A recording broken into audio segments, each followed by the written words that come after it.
এবার আমরা বিভব শক্তি সম্পর্কে শিখব। ছাদের ওপর থেকে একখণ্ড পাথর বা ইট কোনো বস্তুর ওপর পড়লে তাকে চ্যাপ্টা করে ফেলতে পারে বা ভেঙে ফেলতে পারে। পাথর বা ইট যখন ছাদের ওপর স্থির ছিল তখন তার মধ্যে শক্তি জমা ছিল। পাথরটি যখন নিচে পড়ে তখন ওই শক্তি কাজ করে। পাথরটির মধ্যে শক্তি নিহিত ছিল কেননা এটি ভূপৃষ্ঠ থেকে উপরে ছিল।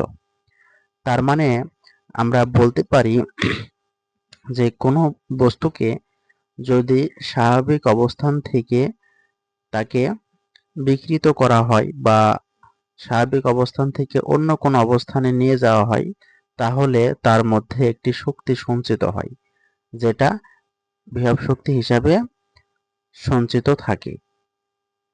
যেমন একখণ্ড পাথর যখন মাটিতে থাকে তখন সেটা স্বাভাবিক অবস্থায় থাকে, কিন্তু আমরা যদি ভূপৃষ্ঠ থেকে পাথরখণ্ডটিকে কোনো ছাদের উপরে ওঠাই, অর্থাৎ অভিকর্ষ বলের বিরুদ্ধে কাজ করে তাকে যদি আমরা একটি নির্দিষ্ট উচ্চতায় ওঠাই তাহলেই তার মধ্যে একটি শক্তি সঞ্চিত থাকে, যেটা বিভব শক্তি হিসাবে সঞ্চিত থাকে এবং পরবর্তীতে এই শক্তি দ্বারা যে কোনো কাজ করা সম্ভব।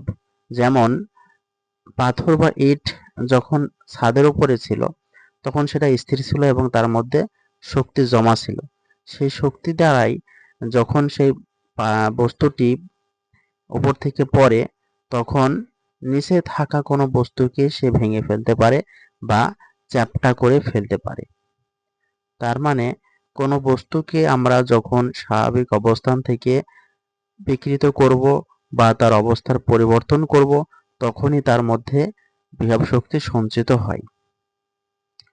আরেকটি উদাহরণ খেয়াল করি, একটা স্প্রিংকে টান টান করে এর দুই মাথা দুইটা বস্তুর সাথে আটকে ছেড়ে দিলে কি হবে? বস্তুদ্বয় ছুটে এসে পরস্পরের সাথে ধাক্কা খাবে। টান টান স্প্রিং যদিও স্থির অবস্থায় ছিল তথাপি তার মধ্যে শক্তি সঞ্চিত ছিল। স্প্রিংটা ছেড়ে দিলে এটি কাজ করতে পারে। টান টান স্প্রিংয়ে শক্তি নিহিত ছিল কেননা এটি বিকৃত অবস্থায় ছিল। কারণ আমরা যদি একটা স্বাভাবিক স্প্রিংকে টেনে লম্বা করে যদি এটাকে টান টান অবস্থায় রাখি তাহলেই তার মধ্যে বিভব শক্তি সঞ্চিত হয়, কেননা এক্ষেত্রে আমরা স্প্রিংটিকে বিকৃত করেছি অথবা তার স্বাভাবিক অবস্থান থেকে পরিবর্তন করেছি, যার কারণে তার মধ্যে বিভব শক্তি সঞ্চিত হয়েছে। স্বাভাবিক অবস্থান থেকে পরিবর্তন করে কোনো বস্তুকে অন্য অবস্থানে বা স্বাভাবিক অবস্থা পরিবর্তন করে অন্য কোনো অবস্থায় আনলে বস্তু কাজ করার যে সামর্থ্য অর্জন করে তাকে বিভব শক্তি বলে। হ্যাঁ, এখানে খুব সুন্দর একটি সংজ্ঞা দেওয়া হয়েছে, এই সংজ্ঞাটা আমরা মুখস্থ রাখবো যে স্বাভাবিক অবস্থান থেকে পরিবর্তন করে কোনো বস্তুকে অন্য কোনো অবস্থানে বা স্বাভাবিক অবস্থা পরিবর্তন করে অন্য কোনো অবস্থায় আনলে বস্তু কাজ করার যে সামর্থ্য অর্জন করে তাকে বিভব শক্তি বলা হয়। এটা খুবই গুরুত্বপূর্ণ সংজ্ঞাটি। এটা আমাদের হচ্ছে ক নম্বর প্রশ্নে এই সংজ্ঞাটি পরীক্ষায় আসতে পারে যে বিভব শক্তি কাকে বলে, তখন আমরা এটা লিখব যে স্বাভাবিক অবস্থান থেকে পরিবর্তন করে কোনো বস্তুকে অন্য কোনো অবস্থানে বা স্বাভাবিক অবস্থা পরিবর্তন করে অন্য কোনো অবস্থায় আনলে বস্তু কাজ করার যে সামর্থ্য অর্জন করে তাকে বিভব শক্তি বলে। যেমন এখানে আরেকটি উদাহরণ আমরা খেয়াল করি যে একটি পুলি নিয়ে তার উপর একটি দড়ি পরিয়ে দাও। দড়ির এক প্রান্তে একটি ভারী বস্তু এ, যে এই প্রান্তে একটি ভারী বস্তু এ এবং অপর প্রান্তে হালকা বস্তু বি বাঁধো। এই যে অপর প্রান্তে এই প্রান্তে একটি হালকা বস্তু বি বাঁধি, যেন এ বস্তু ভূপৃষ্ঠ থেকে উপরে এবং বি বস্তু ভূপৃষ্ঠে থাকে। কারণ বি বস্তু যে কারণ আমরা এখানে দেখতে পাচ্ছি যে দড়ির এক প্রান্তে একটি ভারী বস্তু এ এবং অপর প্রান্তে একটি হালকা বস্তু বি বেঁধেছি। এখন আমরা যদি হাতটা ছেড়ে দিই তাহলে কি ঘটবে? এ বস্তু নিচে নামবে আর হচ্ছে বি বস্তু উপরে উঠবে, কারণ এ বস্তুর ভরটা বেশি, যার কারণে এ বস্তুটি নিচের দিকে নামবে এবং বি বস্তুটা যেহেতু হালকা, এজন্য বি বস্তুটা উপরের দিকে উঠবে। এ বস্তুটি তার স্বাভাবিক অবস্থান ভূপৃষ্ঠ থেকে উপরে থাকার কারণে তার ভেতরে কাজ করার সামর্থ্য তথা বিভব শক্তি সঞ্চিত ছিল। এটি ভূপৃষ্ঠ পর্যন্ত ফিরে আসতে কাজ করতে পারে, অর্থাৎ বি বস্তুকে উপরে ওঠাতে পারে। হ্যাঁ, এ বস্তু যখন ভূপৃষ্ঠের দিকে নামবে তখন বি বস্তু উপরের দিকে উঠবে। তাহলে এখানেও এই যে এ বস্তুটা যে ভূপৃষ্ঠের দিকে নামছে, এটার যে বিভব শক্তির ভিতরে সঞ্চিত হয়েছে, এই শক্তি দ্বারা এই বস্তুটা বি বস্তুটাকে উপরের দিকে ওঠাতে সক্ষম হচ্ছে। আমরা আরেকটি পরীক্ষণ খেয়াল করি। একটা স্প্রিং নিয়ে এর এক প্রান্ত একটি ধীর অবলম্বনের সাথে আটকাও এবং অপর প্রান্তে একটি ব্লক সংযুক্ত করো। এগুলোকে একটা মসৃণ তলের উপর স্থাপন করো।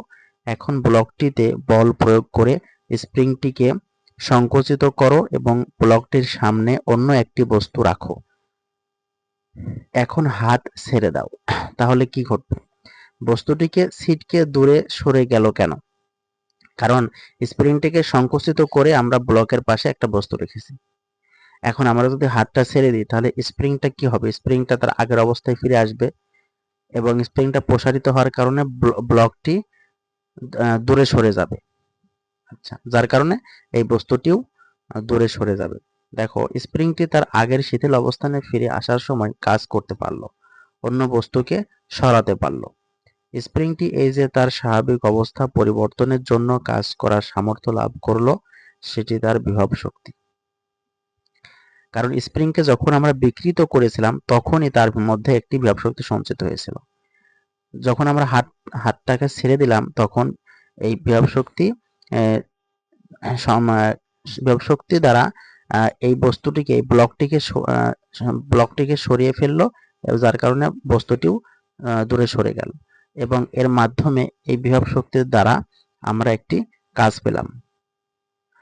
স্বাভাবিক অবস্থান বা অবস্থা থেকে পরিবর্তন করে কোনো বস্তুকে অন্য কোনো অবস্থান বা অবস্থায় আনতে যদি কোনো বলের বিরুদ্ধে কোনো কাজ করা হয় তখন বস্তুটি ওই পরিমাণ কাজ করার সামর্থ্য লাভ করে, অর্থাৎ শক্তি সঞ্চয় করে। এই কথাটি খাটে সংরক্ষণশীল বল তথা মহাকর্ষ বল,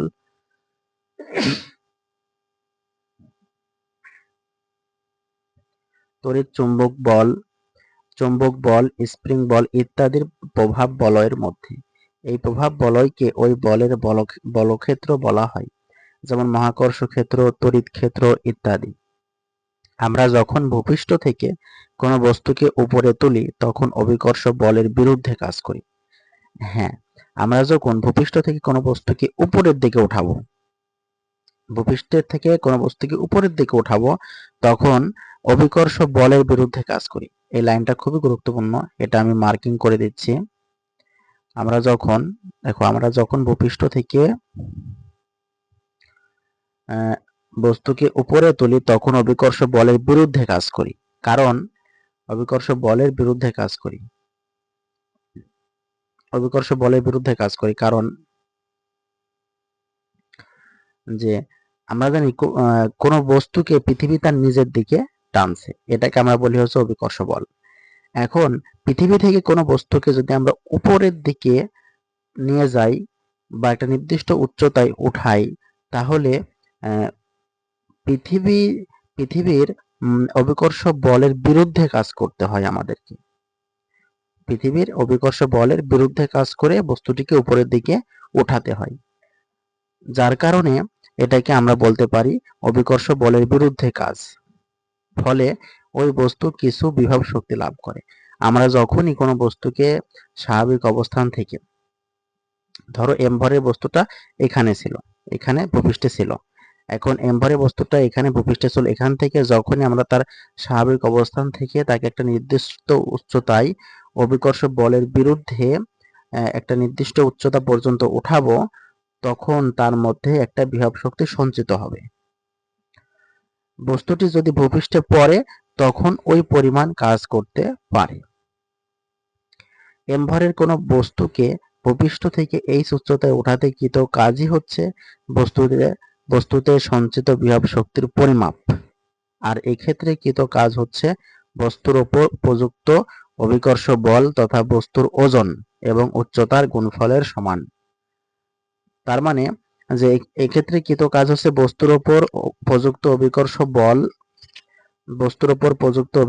বল তথা বস্তুর ওজন এবং উচ্চতার গুণফলের সমান। তার মানে এটাকে আমরা বলতে পারি যে বিভব শক্তি সমান বস্তুর ওজন এবং গুণন উচ্চতা। তার মানে আমরা বস্তুর ওজনকে যখন উচ্চতা দ্বারা গুণ করব তখন আমরা বিভব শক্তি পেয়ে যাব। তো আমরা বলতে পারি বিভব শক্তি সমান বস্তুর ওজন গুণন উচ্চতা। এখন বস্তুর ওজন সমান সমান কি? আমরা জানি ওজন W সমান সমান mg। এটা আমরা আগে শিখেছি যে ওজন W সমান সমান বস্তুর ভর m ইনটু অভিকর্ষ ত্বরণ g। এটা আমরা পূর্বেই শিখেছি যে বস্তুর ভরকে যদি আমরা অভিকর্ষ ত্বরণ g দ্বারা গুণ করি তাহলে আমরা ওজন পাই। বস্তুর ভরকে যদি আমরা অভিকর্ষ ত্বরণ g দ্বারা গুণ করি তাহলেই আমরা ওজন পাই। তার মানে বস্তুর ভরকে অভিকর্ষ ত্বরণ g দ্বারা গুণ করলে আমরা ওজন পাবো। তো বস্তুর ওজন mg আর উচ্চতাটাকে আমরা h দ্বারা প্রকাশ করি, এজন্য ইনটু h। তো আমরা বিভব শক্তি পাইলাম EP সমান সমান mgh। যেহেতু বিভব শক্তিকে ইংরেজিতে বলে পোটেনশিয়াল এনার্জি, এজন্য বিভব শক্তি EP সমান সমান আমরা লিখতে পারি mgh। তার মানে বিভব শক্তি সমান বস্তুর ভর গুণন অভিকর্ষ ত্বরণ গুণন উচ্চতা। তো এটাকে আমরা হাইলাইট করে রাখতে পারি যে বিভব শক্তি সমান বস্তুর ভর অভিকর্ষ ত্বরণ এবং উচ্চতা। এখন বিভব শক্তির পরিমাণ ভূপৃষ্ঠ থেকে বস্তুর উচ্চতার উপর নির্ভর করে। হ্যাঁ, বস্তুর উচ্চতার উপর নির্ভর করে, কারণ উচ্চতা যত বৃদ্ধি পাবে বিভব শক্তির পরিমাণও তত বৃদ্ধি পাবে। উচ্চতা যত বেশি হবে বিভব শক্তিও তত বেশি হবে। বিভব শক্তি বস্তুর ভরের উপরও নির্ভর করে। এখানে দেখো বিভব শক্তি বস্তুর ভরের উপরও নির্ভর করে। ভর যত বেশি হবে বিভব শক্তিও তত বেশি হবে, কারণ এটা সমানুপাতিক অবস্থায় আছে। উচ্চতা বাড়লে বিভব শক্তি বাড়বে, বস্তুর ভর বাড়লেও বিভব শক্তি বাড়বে। আর অভিকর্ষ ত্বরণ যেহেতু ধ্রুব সংখ্যা, অভিকর্ষ ত্বরণ জি এর মান আমরা জানি 9.8, এজন্য এখানে অভিকর্ষ ত্বরণটা এখানে কোনো প্রভাব ফেলছে না, কারণ অভিকর্ষ ত্বরণ জি এর মান এখানে ফিক্সড থাকবে। তাহলে আমরা দেখলাম বিভব শক্তি বস্তুর দুইটা জিনিসের উপর নির্ভর করে, একটা হচ্ছে বস্তুর ভরের উপর নির্ভর করে এবং আরেকটা হচ্ছে বস্তুর উচ্চতার উপর নির্ভর করে। যদি বস্তুর ভর বৃদ্ধি পায় তাহলে বিভব শক্তি বৃদ্ধি পাবে, এবং বস্তুর উচ্চতাও যদি বৃদ্ধি পায় তাহলে বিভব শক্তি বৃদ্ধি পাবে। কোনো বস্তুর মধ্যে বিভব শক্তি থাকলে এবং তাকে ব্যবহার করতে হলে এটিকে আগে অন্য শক্তিতে রূপান্তর করে নিতে হবে। যেমন ছাদের ওপর থাকা পাথর খণ্ডটি ততক্ষণ পর্যন্ত বিপজ্জনক নয় যতক্ষণ না এর বিভব শক্তি গতিশক্তিতে রূপান্তরিত হয়, অর্থাৎ এটি ছাদ থেকে পড়া শুরু করে। যখনই এটি ছাদ থেকে পড়া শুরু করবে তখনই এর বিভব শক্তি দ্বারা আমরা কাজ পাবো, অর্থাৎ এর বিভব শক্তিটি তখন কাজে রূপান্তরিত হবে। তো আমরা বিভব শক্তি সম্পর্কে জানলাম এতক্ষণ পর্যন্ত। এখন আমরা বিভব শক্তি সম্পর্কিত কিছু গাণিতিক সমাধান করব। দেখো একটি গাণিতিক উদাহরণ আমরা প্র্যাকটিস করি যে একটি বস্তুর ভর 6 কেজি, একে ভূপৃষ্ঠ থেকে 20 মিটার উচ্চতায় তুললে এর বিভব শক্তি কত হবে? দেখো এখানে বস্তুটাকে আমরা ভূপৃষ্ঠ থেকে মানে অভিকর্ষ বলের বিরুদ্ধে এটাকে একটা নির্দিষ্ট উচ্চতা পর্যন্ত 20 মিটার উচ্চতা পর্যন্ত তুলেছি। তো তার মধ্যে এখন এখন যেহেতু তাকে স্বাভাবিক অবস্থা থেকে বিকৃত করা হয়েছে, তার মানে তার স্বাভাবিক অবস্থার পরিবর্তন করা হয়েছে, তাহলে এখন তার মধ্যে অবশ্যই একটি বিভব শক্তি সঞ্চিত হয়েছে। এই বিভব শক্তির পরিমাণটা এখানে আমাদেরকে বের করতে হবে। তো এখানে দেখো একটা বস্তুর ভর 6 কেজি, তার মানে এখানে কিসের মান দেওয়া আছে? এখানে বস্তুর ভর m এর মান দেওয়া আছে। এই যে বস্তুর ভর m এর মান দেওয়া আছে, এটা হলো 6 কেজি। একে ভূপৃষ্ঠ থেকে 20 মিটার উচ্চতায় উঠালে এখানে যে উচ্চতা দেওয়া আছে, উচ্চতাকে আমরা কি দ্বারা প্রকাশ করি? h দ্বারা প্রকাশ করি। তো এখানে উচ্চতা h এর মান দেওয়া আছে। তুল্য বিভব শক্তি, বিভব শক্তিকে আমরা কি দ্বারা প্রকাশ করি? বিভব শক্তিকে আমরা ইপি দ্বারা প্রকাশ করি। বিভব শক্তিকে আমরা ইপি দ্বারা প্রকাশ করি। তো আমাদেরকে বিভব শক্তি ইপির মানে এখানে বের করতে হবে। বিভব শক্তি ইপির মান আমাদেরকে বের করতে হবে। তো আমরা প্রথমত পদার্থবিজ্ঞানের অঙ্কে প্রশ্নে যে ইনফরমেশন গুলো দেওয়া থাকবে সেগুলো আগে তুলে নেব। তো এখানে বা দেওয়া আছে বলে ওঠাবা যে বস্তুর ভর এম কয় কেজি? এম এর মান হচ্ছে আমাদের এখানে 6 কেজি। আচ্ছা, উচ্চতা এইচ, হাইট উচ্চতা কত? এখানে আমাদের 20 মিটার। এবং এখানে একটা মান লাগবে আমাদের, সেটা হচ্ছে যে অভিকর্ষ ত্বরণ জি এর মান লাগবে। এটা আমাদেরকে মুখস্থ রাখতে হবে, এটা প্রশ্নপত্রে দেওয়া থাকবে না। অভিকর্ষ ত্বরণ জি সমান সমান 9.8 ms ইনভার্স 2। এই যে ভূপৃষ্ঠে অভিকর্ষ ত্বরণের মান জি সমান সমান 9.8 ms ইনভার্স 2, এটা আমাদেরকে মুখস্থ রাখতে হবে। এরপরে আমরা বিভব শক্তি ইপি সমান সমান হোয়াট। এখন আমরা বিভব শক্তি ইপি বের করব। আমরা বিভব শক্তি সম্পর্কিত সূত্রটি জানি, আমরা জানি ইপি সমান সমান mgh। তো এখানে এম এর মান হচ্ছে কয়? এম এর মান হচ্ছে আমাদের 6 কেজি। এই যে এম এর মান আমাদের 6 কেজি। আচ্ছা, জি এর মান হচ্ছে 9.8 ms ইনভার্স 2, এটা আমাদের মুখস্থ মান। জি এর মান হচ্ছে 9.8 ms ইনভার্স 2, এটা আমাদের মুখস্থ মান। আর এইচ হচ্ছে হাইট, উচ্চতা হচ্ছে কয় মিটার? এখানে উচ্চতা হচ্ছে 20 মিটার। যে উচ্চতা এইচ এর মান হচ্ছে আমাদের কত? 20 মিটার। তাহলে উচ্চতা এইচ এর জায়গাতে আমরা লিখবো হচ্ছে 20 মিটার। তো আমরা যদি 6 কে 9.8 এবং 20 দ্বারা গুণ করি তাহলে এটার মান আসবে 1176 জুল।